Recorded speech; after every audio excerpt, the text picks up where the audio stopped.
Assalamualaikum warahmatullahi wabarakatuh. Saya Devina Maharani dengan NIM 20 10 11 20 15 59 dari kelas 02 SAKP 014.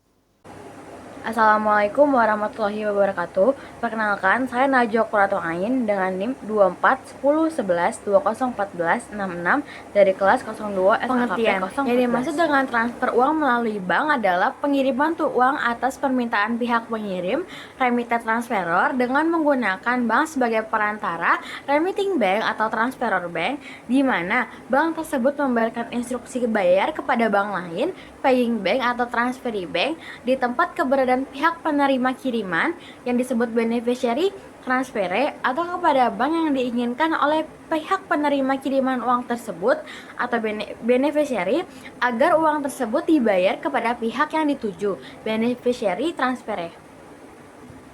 Nah, siapa saja sih yang terlibat dalam transfer bank ini? Yang pertama, pihak pengirim atau remitter transferor. Yang kedua, pihak penerima atau beneficiary transfer.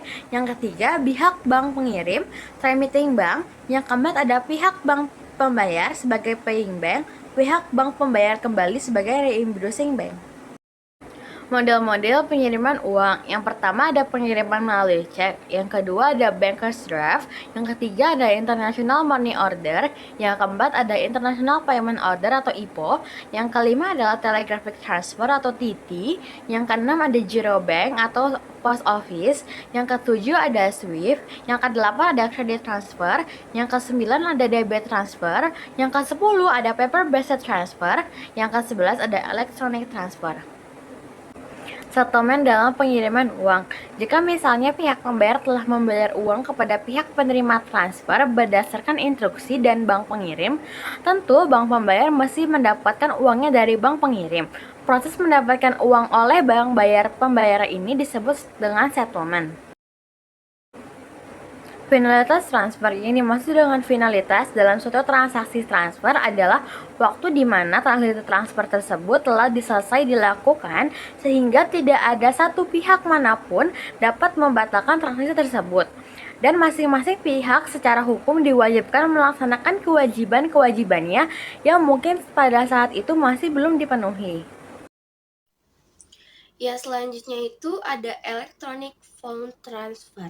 Seperti yang telah disebutkan bahwa electronic transfer merupakan transfer dana di mana satu atau lebih bagian dari dana yang dahulu digunakan dengan memakai warkat atau transfer secara fisik kemudian diganti dengan menggunakan teknik elektronik. Ciri-ciri transfer elektronik itu ada pemakaian sistem elektronik yang canggih, yang kedua batch transmission, yang ketiga itu transfer yang lebih mengaktifkan nasabah, dan yang terakhir pengertian terhadap beberapa langkah dan sistem warkat. Yang selanjutnya itu ada bidang perbankan. Ketentuan di bidang perbankan memang menyatakan bahwa transfer uang merupakan salah satu kegiatan dari suatu bank. Kemudian ketentuan tersebut mendapat jabarannya dalam berbagai perundangan lainnya di bidang perbankan. Yang selanjutnya itu ada Kitab Undang-Undang Hukum Dagang. Sebenarnya kitab-kitab hukum dagang ini tidak mengatur secara spesifik tentang transfer uang via bank, baik terhadap transfer dengan warkat ataupun transfer secara elektronik. Hanya saja transfer dana tersebut dapat dilakukan dengan menggunakan surat berharga sebagai sarana pemindahannya, seperti dengan cek atau wesel. Maka ketentuan tentang surat berharga dari Kitab Undang-Undang Hukum Dagang ditarik untuk berlaku buat transfer dana seperti itu. Ya, selanjutnya itu ada Kitab Undang-Undang Hukum Perdata.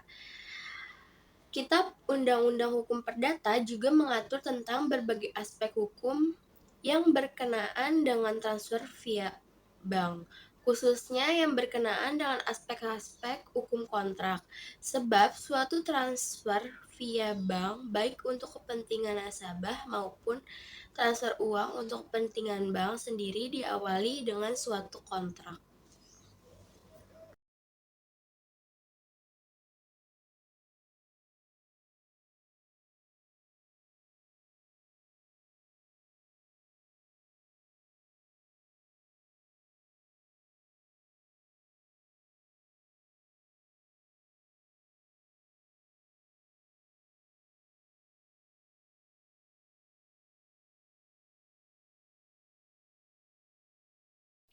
Yang terakhir itu ada kesimpulan dari bab 18, pengiriman uang secara warkat.